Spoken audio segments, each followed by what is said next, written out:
Breaking news చూస్తున్నాం. నల్గొండ జిల్లా మిర్యాలగూడలో ముఖ్యమంత్రి రేవంత్ రెడ్డి పర్యటించనున్నారు. మున్సిపల్ ఎన్నికల నగారా మోగిన నేపథ్యంలో పార్టీ ప్రచార పర్వానికి ఆయన ఇక్కడి నుంచే శ్రీకారం చుట్టబోతున్నారు.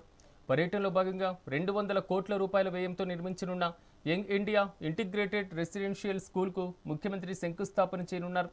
అనంతరం మహిళా సంఘాలకు వడ్డీ లేని రుణాలను పంపిణీ చేసి భారీ బహిరంగ సభలో ప్రసంగించనున్నారు ముఖ్యమంత్రి. అయితే మున్సిపల్ ఎన్నికల కోడ్ అమల్లో ఉన్నందున కొత్త హామీల కంటే గత 2 ఏళ్లలో అభివృద్ధిపైనే ముఖ్యమంత్రి ప్రధానంగా ప్రసంగించనున్నారు. ముఖ్యమంత్రి పర్యటన నేపథ్యంలో పోలీసులు భారీ బందోబస్తును ఏర్పాటు చేశారు.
బ్రేకింగ్ న్యూస్ చూస్తున్నాం. నల్గొండ జిల్లా మిర్యాలగూడలో ముఖ్యమంత్రి రేవంత్ రెడ్డి పర్యటించనున్నారు.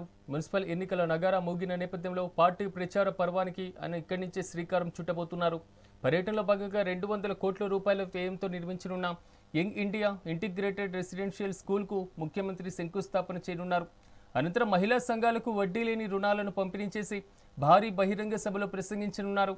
మున్సిపల్ ఎన్నికల కోడ్ అమల్లో ఉన్నందున కొత్త హామీల కంటే గత 2 ఏళ్ల అభివృద్ధిపైనే ముఖ్యమంత్రి ప్రధానంగా ప్రసంగించనున్నారు. ఇక ముఖ్యమంత్రి పర్యటన నేపథ్యంలో పోలీసులు భారీ బందోబస్తును ఏర్పాటు చేశారు.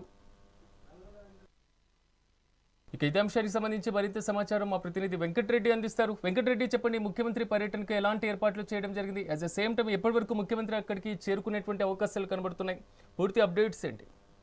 Good morning Siraj. ఇక నల్గొండ జిల్లా మిర్యాలగూడలో ముఖ్యమంత్రి రేవంత్ రెడ్డి పర్యటనకు అంతా సిద్ధమైంది. మిర్యాలగూడ సమీపంలో ఉన్నటువంటి గూడూరుకు ఊరి బయట ప్రజాపాలన ప్రజా విజయోత్సవ సభ పేరుతో అయితే ఇక సభను నిర్వహించేందుకు ఇప్పటికే 40,000 మందికి సీటింగ్ కెపాసిటీతో ఉన్నటువంటి గ్రౌండ్ ని ప్రిపేర్ చేశారు. దీనికి సంబంధించి పోలీసులు 3 అంచెల భద్రత మధ్య ట్రాఫిక్ ఆంక్షలు కూడా కొనసాగిస్తున్న పరిస్థితి అయితే ఉంది. సుమారు 1000 కోట్ల రూపాయలతో మిర్యాలగూడ ప్రాంతంలో ఇక రోడ్లు, ఇంటిగ్రేటెడ్ స్కూల్స్ తో పాటు ఇతర అభివృద్ధి కార్యక్రమాలకు ముఖ్యమంత్రి రేవంత్ రెడ్డి సభా ప్రాంగణం వద్దనే ప్రారంభోత్సవాలు, శంకుస్థాపనలకు సంబంధించినటువంటి కార్యక్రమాలన్నీ కూడా చేపట్టనున్నాడు. ముఖ్యమంత్రి పర్యటన మధ్యాహ్నం 2:30 గంటలకు హెలికాప్టర్ ద్వారా బయలుదేరి 3:30 గంటలకు హెలిప్యాడ్ కు చేరుకుంటోంది. కూడూరు శివారులో ఏర్పాటు చేసినటువంటి బహిరంగ సభ ప్రాంగణానికి చేరుకున్న తర్వాత అక్కడి నుంచి 3:35 నిమిషాల నుంచి 3:50 వరకు అభివృద్ధి పనులకు సంబంధించినటువంటి శిలాఫలకాలన్నింటినీ కూడా ఆవిష్కరిస్తారు. 3:55 నుంచి 4:40 వరకు సుమారు 45 నిమిషాల పాటు సీఎం ప్రసంగం అయితే ఉండబోతోంది.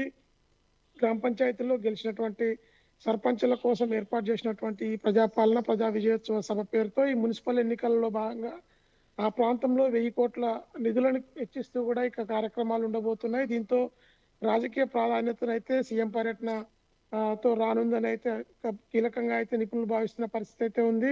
సాయంత్రం 5:35 హెలికాప్టర్ ద్వారా తిరిగి మళ్ళీ హైదరాబాద్ కు ముఖ్యమంత్రి రేవంత్ రెడ్డి చేరుకోనున్నారు. దీనికి సంబంధించి నల్గొండ జిల్లాలో భారీగా అయితే బందోబస్తు ఏర్పాటు చేశారు. మున్సిపల్ ఎన్నికల్లో ఇక దాదాపు జిల్లాలో ఉన్నటువంటి అన్ని మున్సిపాలిటీలలో ఎఫెక్ట్ అయ్యే విధంగా అయితే ఈ సీఎం పర్యటన కొనసాగుతుంది. గతంలో ఇప్పటికే 3 సార్లు ఉమ్మడి నల్గొండ జిల్లాలో పర్యటించినటువంటి ముఖ్యమంత్రి రేవంత్ రెడ్డి ప్రస్తుతం మిర్యాలగూడ నియోజకవర్గంలో పర్యటిస్తుండడంతో కూడా ఆ ప్రాంతాల్లో ఇప్పటికే భారీగా జన సమీకరణకు ఆ ఏరియాలో ఉన్నటువంటి ఎమ్మెల్యే బత్తుల లక్ష్మారెడ్డితో పాటు ఎమ్మెల్సీ శంకర్ నాయక్, అదేవిధంగా ఎంపీ రఘువీర్ రెడ్డి ముగ్గురు కూడా ప్రత్యేకంగా అక్కడే ఉండి పర్యవేక్షిస్తున్న పరిస్థితి అయితే ఉంది. దీంతో సీఎం సభ సజావుగా సాగేందుకు పోలీస్ శాఖ పటిష్టమైన బందోబస్తు ఏర్పాటు అయితే చేసింది. సిరాజ్. Venkatreddy, thank you.